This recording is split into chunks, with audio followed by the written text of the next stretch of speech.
Apa jadinya jika gempa bumi terkuat dalam sejarah Jepang bertemu dengan tsunami setinggi gedung 5 lantai, lalu menghancurkan salah satu PLTN paling canggih di dunia?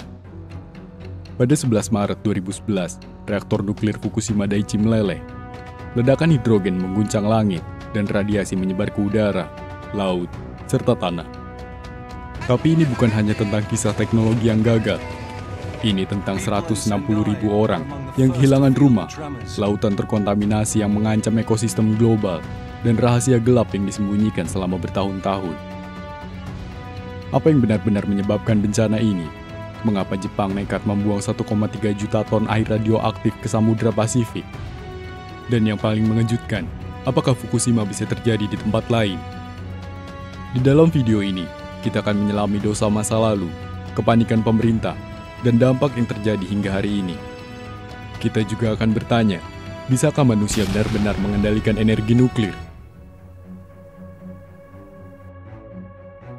11 Maret 2011, pukul 14.46 waktu setempat. Bumi di lepas pantai timur Jepang berguncang dengan kekuatan 9,0 skala Richter, gempa terbesar dalam sejarah negara itu. Getarannya begitu dahsyat, hingga menggeser poros bumi sepanjang 10 cm. Tapi bencana sesungguhnya baru dimulai. Di kedalaman Samudra Pasifik, energi gempa memicu gelombang raksasa setinggi 15 meter, setara gedung 5 lantai. Tsunami itu melesat ke daratan dengan kecepatan pesawat jet, menghancurkan segala yang dilewati, termasuk tembok PLTN Fukushima Daiichi yang dianggap sebagai kebanggaan teknologi Jepang. Gempa Tohoku bukan sekedar gempa besar. Ini adalah megatrust, pergeseran lempeng sepanjang 300 km yang melepaskan energi 600 juta kali bom Hiroshima. Tsunami yang menyusul bahkan lebih mengerikan. Gelombang setinggi 15 meter menerjang pantai, merendam generator darurat PLTN Fukushima yang berada di basement. Padahal, generator ini satu-satunya harapan untuk mendinginkan reaktor setelah gempa. Tapi siapa sangka, desain tahun 1960-an ini tidak pernah dirancang untuk menghadapi tsunami setinggi itu, dan kegagalan pun dimulai di sini. Fukushima Daiichi dibangun di era 1960-an, saat Jepang sedang euforia menjadi raksasa teknologi. Di balik kemegahannya, ada 3 kelemahan fatal. Tembok laut hanya setinggi 5,7 meter, terlalu rendah untuk tsunami yang diprediksi ilmuwan modern. Lokasi pesisir dipilih demi kemudahan akses air pendingin, tapi justru jadi jebakan saat tsunami datang. Dan sistem darurat ditempatkan di basement rentan banjir. Keputusan yang disebut ahli seperti menaruh alat pemadam kebakaran di tengah kobaran api. Bahkan, pada 2008, Insinyur TEPCO sudah memperingatkan risiko tsunami besar, tapi diabaikan.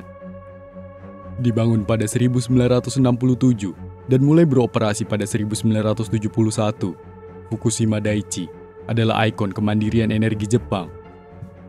Dengan 6 reaktor nuklir, ia memasok 4,7 gigawatt listrik, cukup untuk menerangi 1,6 juta rumah.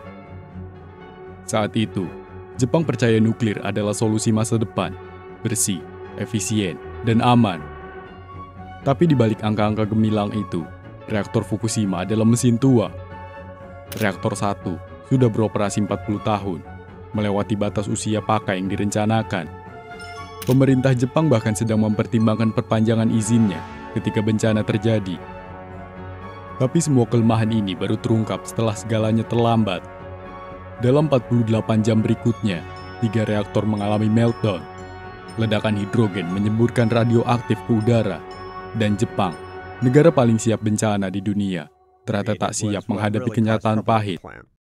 Right after the earthquake, the reactors went into emergency shutdown and they needed to be cooled. Gempa 9,0 skala Richter mengguncang Jepang. Sistem otomatis Fukushima Daiichi bereaksi sempurna. Reaktor shutdown. Diesel generator menyala. Semua seolah terkendali, tapi di laut, monster sedang bangkit. Gelombang setinggi 15 meter, lebih besar dari tembok laut 5,7 meter, menghantam pabrik nuklir itu. Air laut membanjiri basement, tempat 13 generator darurat berada. Satu persatu mesin raksasa itu terendam. Hanya baterai kecil yang tersisa, tapi dayanya cukup untuk 8 jam. Padahal, pendinginan reaktor membutuhkan listrik konstan. Tanpa generator, air tidak bisa dipompa ke inti reaktor yang masih panas 300 derajat Celcius. Pukul 18.00, krisis dimulai. Suhu reaktor 1 mencapai 500 derajat Celcius. Batang bahan bakar zirkonium mulai bereaksi dengan uap air, menghasilkan gas hidrogen eksplosif. Pekerja panik, mencoba memakai truk pemadam kebakaran untuk menyuntikkan air laut. Tapi selang tak cocok dengan sistem pipa.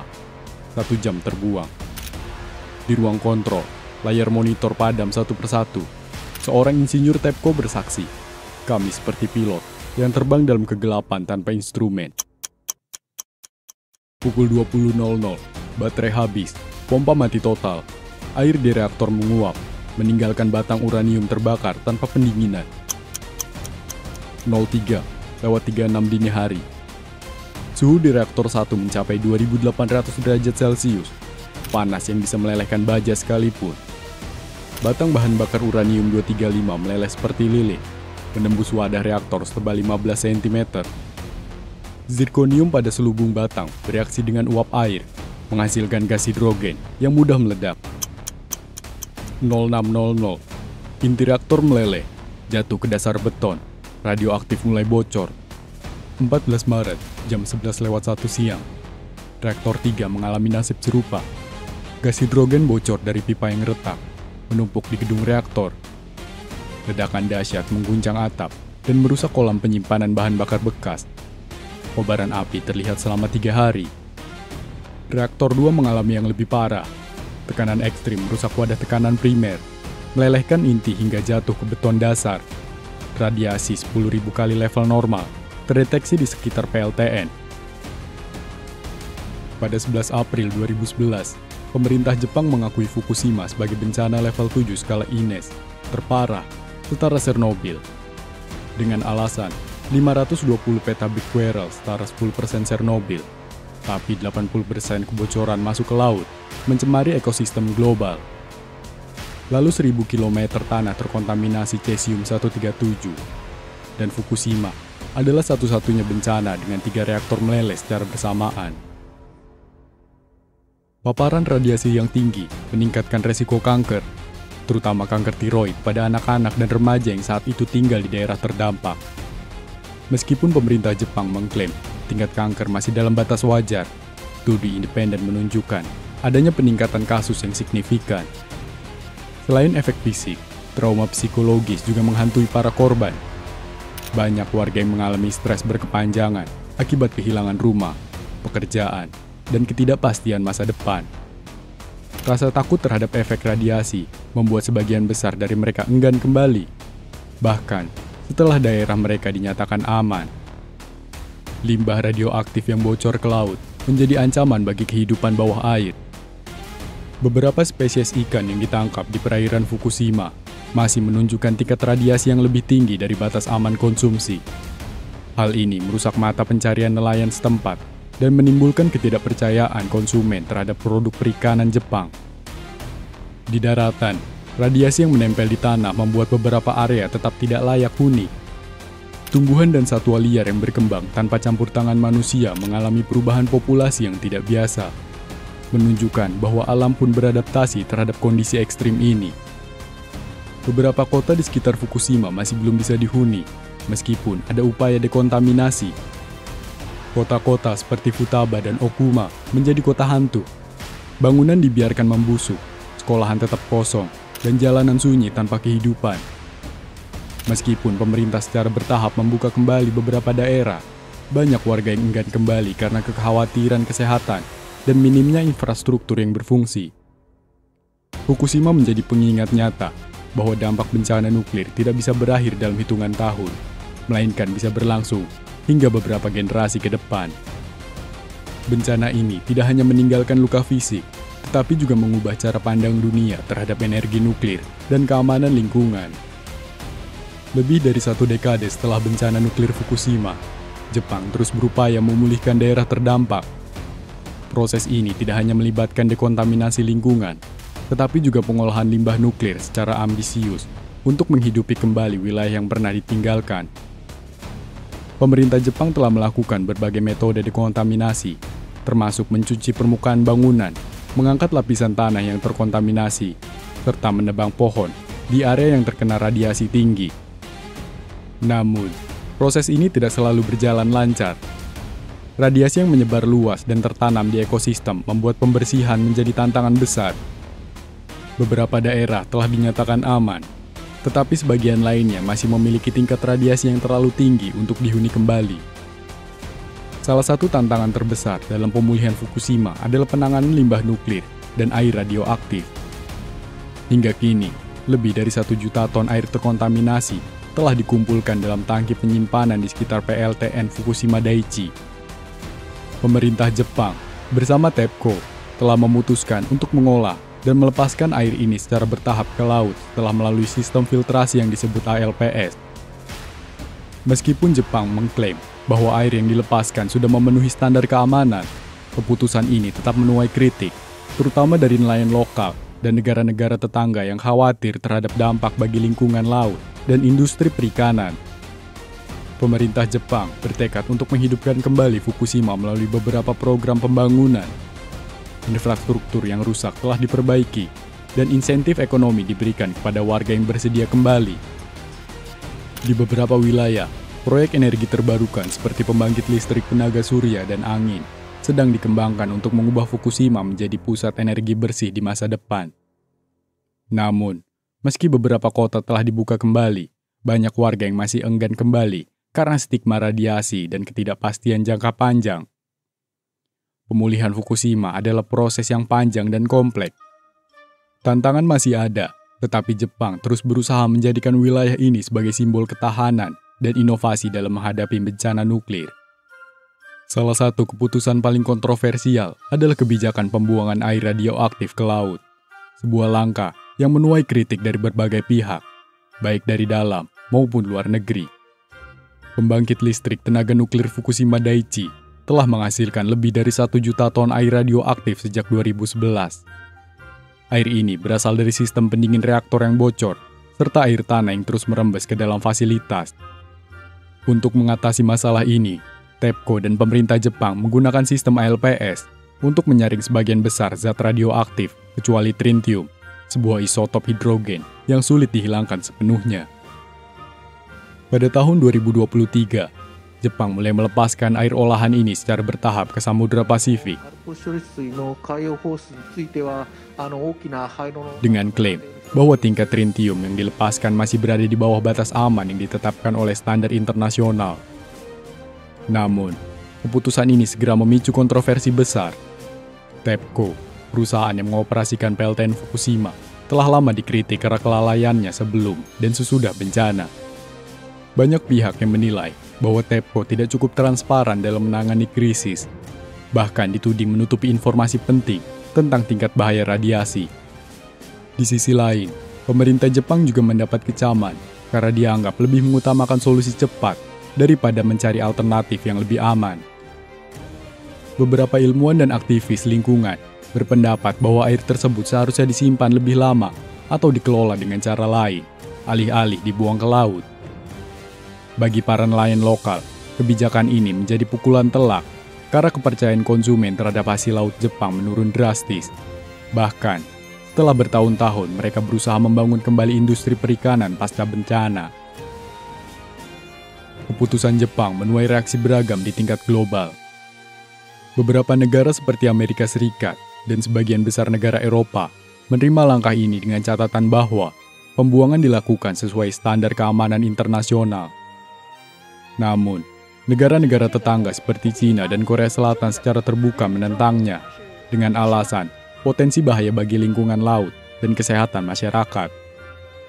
Cina bahkan memberlakukan larangan impor terhadap produk perikanan Jepang sebagai bentuk protes. Di sisi lain, komunitas ilmiah pun terpecah. Beberapa ahli nuklir menyatakan bahwa kadar tritium yang dilepaskan memang berada di bawah batas aman dan dampaknya terhadap lingkungan sangat kecil. Namun, kelompok yang lain menekankan bahwa masih ada banyak ketidakpastian terkait efek jangka panjang dari pembuangan ini, terutama dalam rantai makanan laut. Pembuangan air radioaktif ke laut mungkin adalah solusi paling realistis bagi Jepang saat ini. Tetapi kontroversinya masih jauh dari selesai. Kepercayaan publik terhadap TEPCO dan pemerintah Jepang tetap rendah, sementara kekhawatiran global mengenai dampak lingkungan terus berlanjut. Fukushima tidak hanya menjadi simbol bencana nuklir, tetapi juga pengingat akan betapa sulitnya menangani krisis yang berkaitan dengan energi nuklir. Keputusan yang diambil hari ini mungkin baru akan terlihat dampaknya dalam beberapa dekade ke depan.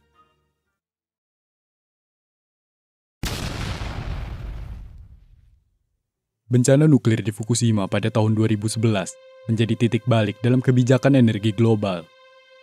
Tragedi ini membuka mata dunia terhadap resiko yang dapat ditimbulkan oleh tenaga nuklir, bahkan di negara dengan teknologi maju seperti Jepang. Sejak itu, banyak negara yang mulai meninjau kembali regulasi keselamatan reaktor nuklir, mempertanyakan masa depan energi nuklir, dan mencari alternatif yang lebih aman dan berkelanjutan. Pasca Fukushima, standar keamanan nuklir di berbagai negara diperketat secara signifikan. Negara-negara dengan pembangkit nuklir kini diwajibkan untuk memperhitungkan resiko gempa bumi, tsunami, dan bencana lainnya dalam desain reaktor. Salah satu kegagalan utama di Fukushima adalah rusaknya sistem pendingin akibat kehilangan daya. Regulasi baru mengharuskan reaktor memiliki cadangan daya tambahan dan sistem pendingin pasif yang tetap berfungsi meski terjadi pemadaman listrik. Banyak negara memperkuat peran lembaga pengawas nuklir independen untuk memastikan transparansi dan kepatuhan terhadap standar keselamatan. Protokol evakuasi bagi warga di sekitar fasilitas nuklir kini lebih diperjelas dan diperluas dengan latihan rutin untuk meningkatkan kesiapsiagaan. Jerman menjadi salah satu negara yang paling drastis merespon Fukushima dengan mempercepat penghentian semua pembangkit nuklirnya. Swiss dan Italia juga membatalkan rencana pembangunan reaktor baru. Beberapa negara lain seperti Korea Selatan dan Taiwan awalnya merencanakan penghentian bertahap, tetapi kemudian mengubah strategi karena meningkatnya permintaan energi. Prancis, yang sangat bergantung pada tenaga nuklir, memilih untuk mempertahankan reaktornya, tetapi dengan peningkatan standar keamanan. Amerika Serikat juga tetap menggunakan tenaga nuklir, tetapi dengan kebijakan keselamatan yang lebih ketat dan investasi dalam teknologi reaktor generasi baru. Beberapa negara, terutama Cina, Rusia, dan India, tetap melihat nuklir sebagai bagian penting dari strategi energi mereka. Mereka berinvestasi dalam desain reaktor generasi baru yang lebih aman, seperti reaktor modular kecil atau SMR, dan reaktor berbasis garam cair yang diklaim lebih tahan terhadap kegagalan sistem. Perdebatan tentang masa depan energi nuklir masih berlangsung. Di satu sisi, nuklir menawarkan solusi rendah emisi karbon yang dapat membantu mengatasi perubahan iklim, terutama ketika dunia berusaha mengurangi ketergantungan pada bahan bakar fosil. Namun, resiko bencana, biaya pembangunan yang tinggi, serta masalah limbah radioaktif tetap menjadi tantangan besar. Alternatif seperti energi terbarukan, termasuk tenaga surya dan angin, terus berkembang pesat dan semakin kompetitif dari segi biaya dan keandalan. Namun, hingga teknologi penyimpanan energi terbarukan meningkat secara signifikan, tenaga nuklir masih dianggap sebagai opsi penting dalam transisi menuju energi bersih. Bencana nuklir Fukushima adalah pengingat bahwa energi nuklir memiliki manfaat sekaligus resiko besar. Dunia telah belajar banyak dari kejadian ini, dan masa depan energi nuklir masih menjadi perdebatan yang terus berkembang. Apa pendapat kalian? Apakah nuklir masih layak digunakan sebagai sumber energi? Tulis di kolom komentar. Jika kalian merasa video ini bermanfaat, jangan lupa untuk like, share, dan subscribe agar tidak ketinggalan konten menarik lainnya. Dukungan kalian sangat berarti untuk terus menghadirkan informasi yang edukatif dan berkualitas. Terima kasih sudah menonton sampai akhir. Sampai jumpa di video berikutnya.